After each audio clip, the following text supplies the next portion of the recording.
मैंने पहले आपसे सवाल पूछा था कि तेलंगाना के साथ धोखा किसने किया? तेलंगाना का जो सपना था उससे किसने धोखा किया? तेलंगाना से हजारों करोड़ रुपए किसने चोरी किए? उस व्यक्ति का नाम क्या है? नहीं, सुनाई नहीं दिया, फिर से बोलिए, क्या नाम है उसका? तो आप एक बात अच्छी तरह समझ लीजिए और कांग्रेस का हर नेता, हर कार्यकर्ता इस बात को अच्छी तरह समझे।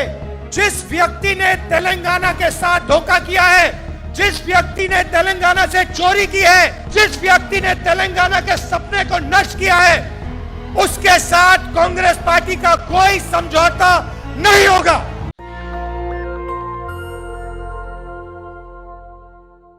ये जो आपका प्रदेश है, नया प्रदेश है, तेलंगाना, ये आसानी से नहीं बना था। इस प्रदेश को बनाने के लिए तेलंगाना के युवाओं ने, तेलंगाना के माता ने अपना खून, अपने आंसू दिए थे। और ये प्रदेश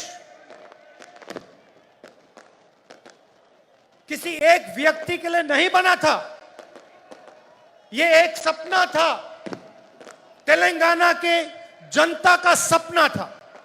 8 साल हो गए। मैं आपसे पूछना चाहता हूं,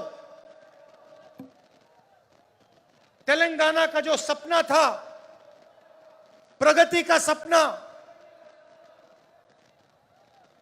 उस सपने का क्या हुआ? पूरा तेलंगाना देख सकता है कि एक परिवार को जबरदस्त फायदा हुआ, मगर मैं आपसे पूछना चाहता हूं, तेलंगाना की जनता को क्या फायदा मिला? क्या आपको रोजगार मिला? आज यहां पर किसानों की विधवा स्टेज पे हैं, रो रही हैं। यह किसकी जिम्मेदारी है?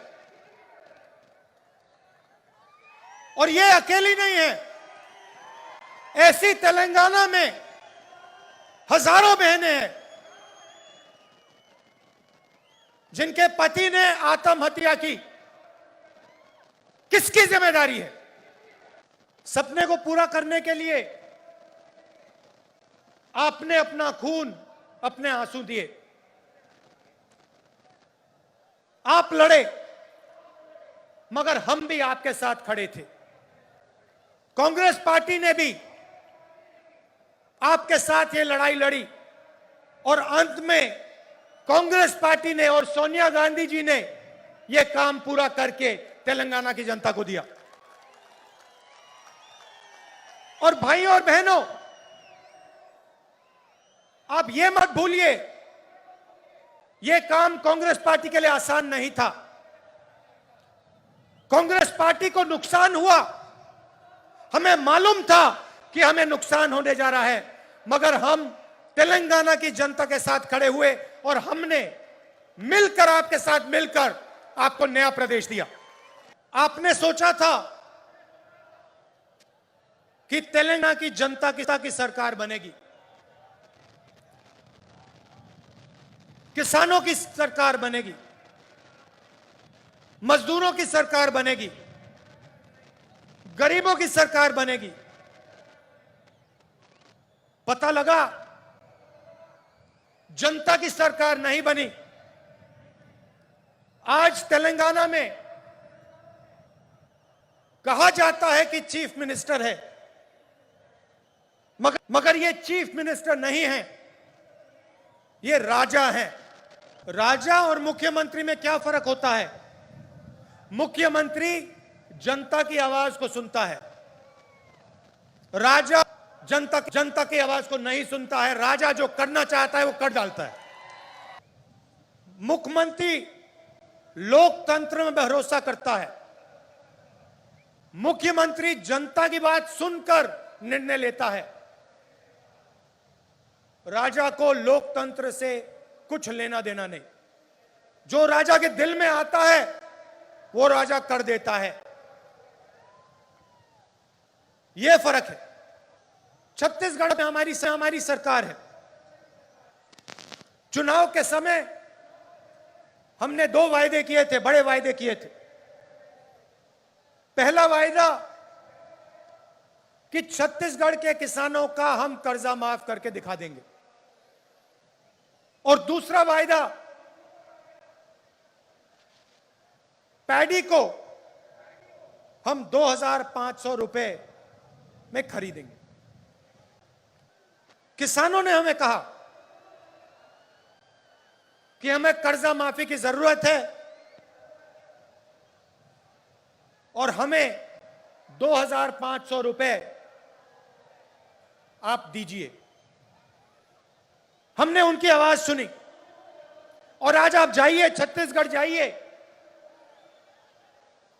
और वहां पूछिए धान के लिए क्या दाम मिलता है। पूरा छत्तीसगढ़ का किसान आपको बताएगा कि छत्तीसगढ़ में 2,500 रुपए पर धान मिलता है।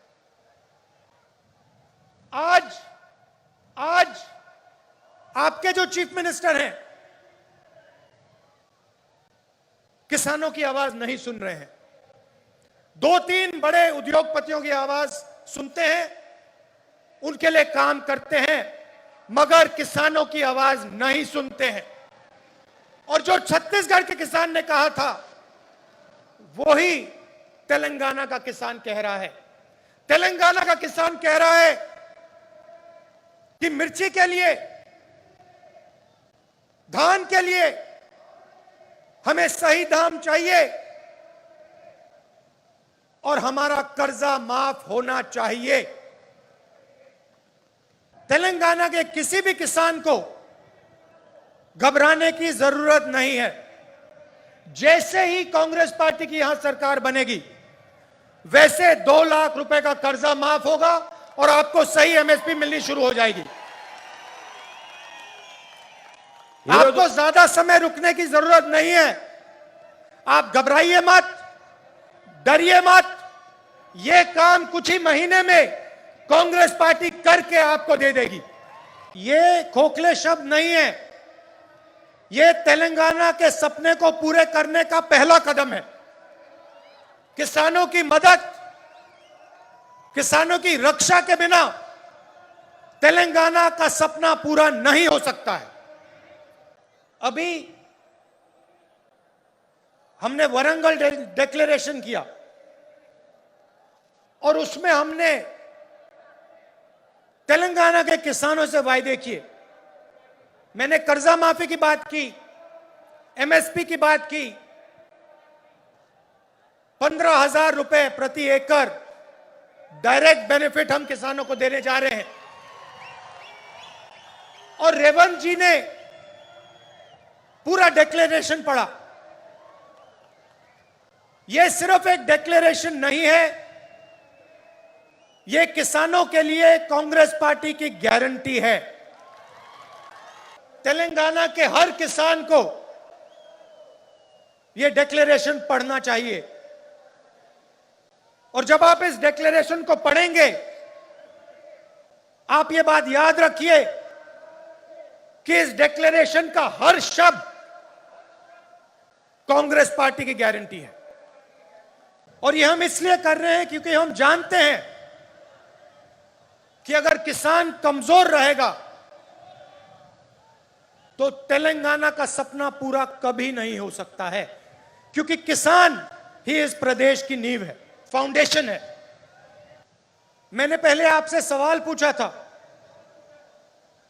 कि तेलंगाना के साथ धोखा किसने किया। तेलंगाना का जो सपना था उससे किसने धोखा किया। तेलंगाना से हजारों करोड़ रुपए किसने चोरी किए, उस व्यक्ति का नाम क्या है? नहीं, सुनाई नहीं दिया, फिर से बोलिए, क्या नाम है उसका? तो आप एक बात अच्छी तरह समझ लीजिए और कांग्रेस का हर नेता, हर कार्यकर्ता इस बात को अच्छी तरह समझे। जिस व्यक्ति ने तेलंगाना के साथ धोखा किया है, जिस व्यक्ति ने तेलंगाना से चोरी की है, जिस व्यक्ति ने तेलंगाना के सपने को नष्ट किया है, उसके साथ कांग्रेस पार्टी का कोई समझौता नहीं होगा। और अगर यह सवाल आज के बाद किसी भी कांग्रेस नेता ने उठाया,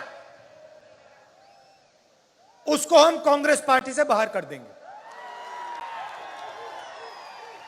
चाहे वो कोई भी हो, कितना भी बड़ा हो,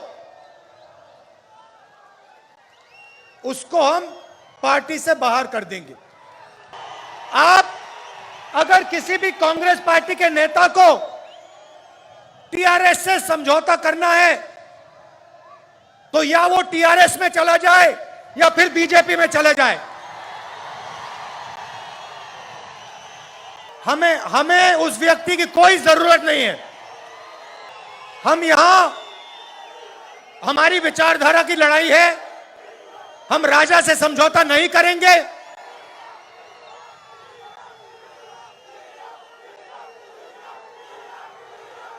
हम टीआरएस को चुनाव में हराएंगे,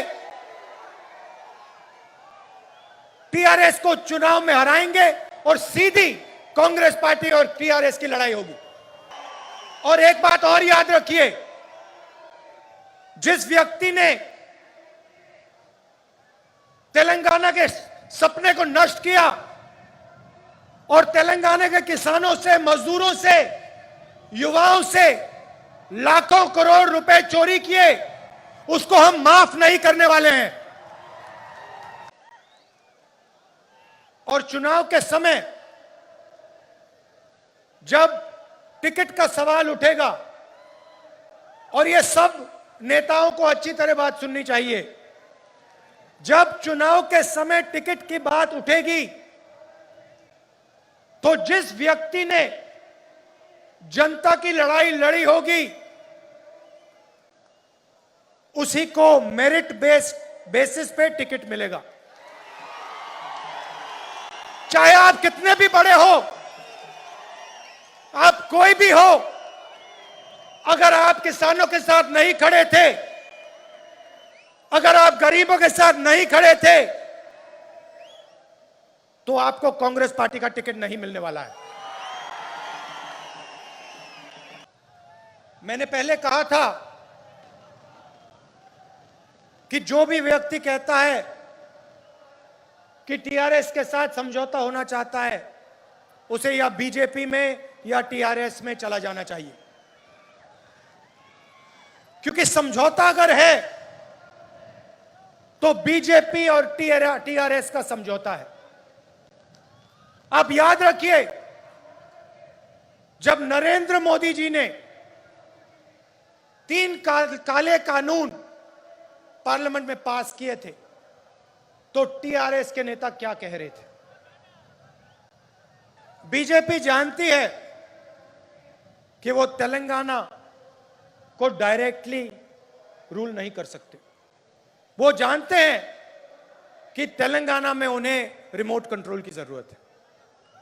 बीजेपी जानती है कि कांग्रेस बीजेपी से कभी समझौता नहीं कर सकती। इसलिए बीजेपी चाहती है कि तेलंगाना में टीआरएस की सरकार रहे। यह रैली किसानों के लिए थी, किसानों को भरोसा देने के लिए थी, वरंगल डिक्लेरेशन के लिए थी। हम चाहते थे कि तेलंगाना के किसानों को मालूम हो कि कांग्रेस पार्टी एक साथ उनके साथ खड़ी है और उनकी पूरी मदद करने जा रही है। किसानों को हमने इसलिए मैसेज दिया क्योंकि वो इस प्रदेश की नींव है, फाउंडेशन है। अगली रैली में हम आदिवासियों को ऐसा ही मैसेज देना चाहते हैं और उनकी जो लड़ाई है 10% रिजर्वेशन की जो लड़ाई है उसमें हम उनकी पूरी मदद करने जा रहे हैं। तेलंगाना बनने के बाद आपने टीआरएस को 2 बार मौका दिया और टीआरएस ने तेलंगाना के जनता को धोखा दिया। अब आप कांग्रेस पार्टी को एक मौका दीजिए और किसानों की, गरीबों की सरकार हमें बनाने दीजिए। తెలంగాణ ఏర్పడ్డ తర్వాత మీరు 2 మార్లు नेशनल दस्तक की आपसे गुजारिश है कि अगर इसको बचाना चाहते हैं तो नेशनल दस्तक को सब्सक्राइब करने के लिए रेड कलर के सब्सक्राइब बटन को दबाएं, फिर बेल आइकन की घंटी दबाएं। नेशनल दस्तक को बचाने के लिए बहुत जरूरी है कि हर खबर को शेयर करें, लाइक करें, कमेंट जरूर करें।